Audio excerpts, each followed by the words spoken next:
Hi all, welcome to Saver and Strive. This is Revathi. ഇന്ന് നമ്മൾ സംസാരിക്കാൻ പോകുന്നത് ഡെയിലി പ്രാക്ടീസ് ചെയ്യാൻ പറ്റുന്നതും നമ്മൾ കുറച്ച് ശ്രദ്ധിക്കേണ്ടതുമായ ചെറിയ ചെറിയ മാറ്റങ്ങളാണ് നമ്മുടെ ജീവിതത്തിൽ. ആദ്യമായി പ്രാക്ടീസ് ഡെയിലി ഗ്രാറ്റിറ്റ്യൂഡ്.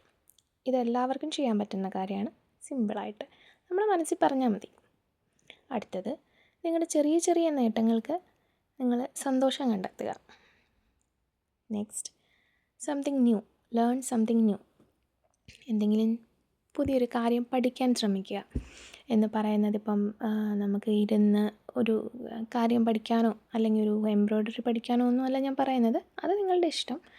എങ്കിൽ പോലും ഒരു ചെറിയ ഡ്രസ് കോഡോ കളർ കോമ്പിനേഷൻ, ഡ്രസ്സ് ഏതിട്ടാൽ നമുക്ക് ചേരും, എങ്ങനെ മുടി പിന്നിയാൽ നമുക്ക് ചേരും, ഏത് ഹെയർ സ്റ്റൈലാണ് നമുക്ക് കൂടുതൽ സൂട്ടാവുക, അതൊക്കെ നമ്മുടെ ചെറിയ ചെറിയ കണ്ടുപിടുത്തങ്ങളോ ചെറിയ ചെറിയ പഠിത്തങ്ങളോ മറ്റുള്ളവർ പറയുമ്പം അറ്റ്ലീസ്റ്റ് ഏത് ലിപ്സ്റ്റിക് ഷെയ്ഡാണ് നമുക്ക് ചേരുക അതെങ്കിലും നമുക്ക് കണ്ടുപിടിക്കാമല്ലോ, ഇത് പഠിക്കാൻ പറ്റുമല്ലോ.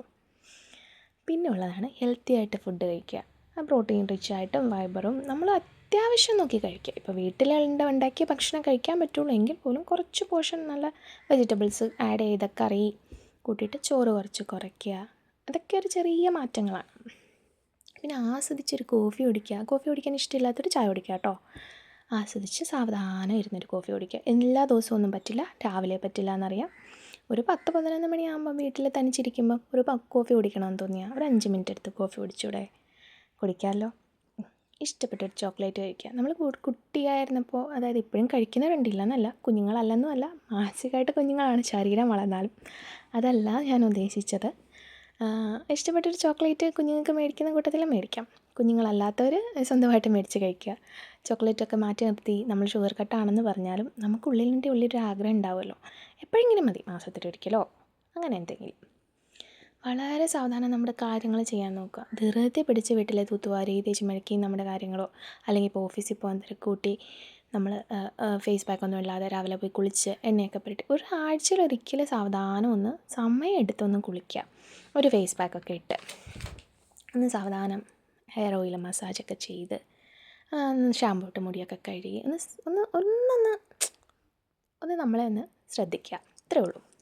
സാവധാനം ഒരു പുസ്തകം വായിക്കണേ. അത് 2 പേജായാലും മതി. ഒറ്റയ്ക്ക് നടക്കാൻ പോവുക. കുഞ്ഞുങ്ങളുള്ളവർക്ക് പറ്റില്ല എന്നറിയാം, എങ്കിലും നമ്മുടെ കോറിഡോറിലായാലും കുഞ്ഞുങ്ങളെ നോക്കിക്കൊണ്ട് പറ്റുമല്ലോ.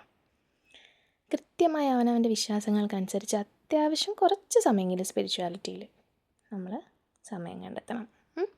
അടുത്തത് ഉള്ളത്, സ്വയം എല്ലാ ജോലികളും ഏറ്റെടുത്ത് ചെയ്ത് നമ്മൾ വഷളാവാതെ, അതായത് നമ്മുടെ ഹെൽത്തൊക്കെ കളഞ്ഞ് നമ്മുടെ മൂഡൊക്കെ കളഞ്ഞിരിക്കാതെ കുറച്ചൊക്കെ ഹെൽപ്പൊക്കെ മറ്റുള്ളവരിൽ നിന്ന് സ്വീകരിക്കുക. പറ്റുമെങ്കിൽ ചോദിക്കുക. അത് ഏറ്റവും നല്ലൊരു കാര്യമാണ്, ഹെൽപ്പ് ചോദിക്കുക. ഹസ്ബൻഡോ അമ്മയോ ആരെങ്കിലും ആയിട്ട്. പിന്നുള്ളത് ഫിനാൻഷ്യൽ മാനേജ്മെൻറ്റ്. നമുക്ക് സ്വന്തമായിട്ട് വരുമാനം ഉള്ളവരും ഇല്ലാത്തവരും ഉണ്ടാവും. എങ്കിൽ പോലും അത്യാവശ്യം നമ്മുടെ കയ്യിൽ 10 രൂപയെങ്കിലും 10 രൂപ മാറ്റി വെക്കണം കേട്ടോ.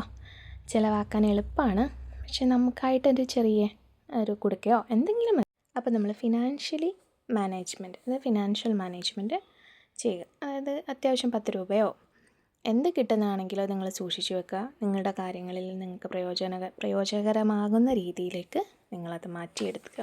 അതൊരു സമ്പാദ്യശീലം മാത്രമല്ല, നമുക്ക് സ്വന്തമായിട്ട് ഏൺ ചെയ്യുന്നവർക്കും അത് ഉണ്ടാവാം കേട്ടോ. അത് അങ്ങനെയല്ല ഞാൻ പറഞ്ഞത്. നമുക്ക് സൂക്ഷിച്ചു വെക്കുന്നൊരു മെൻറ്റാലിറ്റി വളർത്തിയെടുക്കുക. അപ്പോൾ അത്രയേ ഉള്ളൂ. Thank you all.